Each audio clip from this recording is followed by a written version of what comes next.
Hello, আসসালামু আলাইকুম everyone.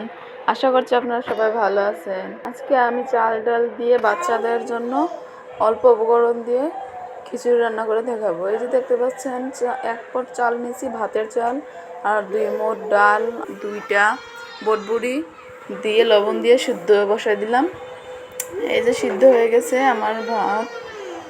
কারণ অনেক বেশি পানি দিয়ে বসায় রাখতে হবে, কারণ এর যত এটি ভাতের চাল। তো তেল দিয়ে দিছি, আর এখানে রসুন, পেঁয়াজ, তারপর যে মশলা টুকটাক থেকে একটা মশলা কিনছিলাম, ধনে গুঁড়া, তারপর একটু গরম মশলা, আর এগুলো দিয়ে দিলাম। 2টা এলাচ, 3টা লবঙ্গ, 2টা তেজপাতা। চাইলেও দিতে পারেন, নাও দিতে পারেন। এটা কিন্তু বড়রাও খাইতে পারবে, আর এটা যে মজা নয় তেমনটা না, কারণ এটা আমি মজা দেখে 2-3 বার বানাইছি অবধি, তাই আপনাদের সাথে শেয়ার করলাম। আর এটা এত কীভাবে মজা হয় সেটাও আপনাদের সাথে লাস্টে শেয়ার করব। এই যে একটু হলুদ দিয়ে দিলাম, আর এগুলো একটু ভালোভাবে তেলের মধ্যে একটু ভাজা ভাজা করে মশলাগুলো সব অ্যাড করে দিলাম। আমি কিন্তু এইটার মধ্যে পানি অ্যাড করব না, আমি একদম ভাত আর ডাল সিদ্ধ করা একদম দিয়ে দেবো একসাথে। এই যে দিয়ে দিলাম, আর হালকা পানি দিয়ে দিচ্ছি, যেহেতু ভাতের চাল ভালো করে সিদ্ধ হয় নাই, আরও যেহেতু একটু মাখো মাখো হয় এই কারণে।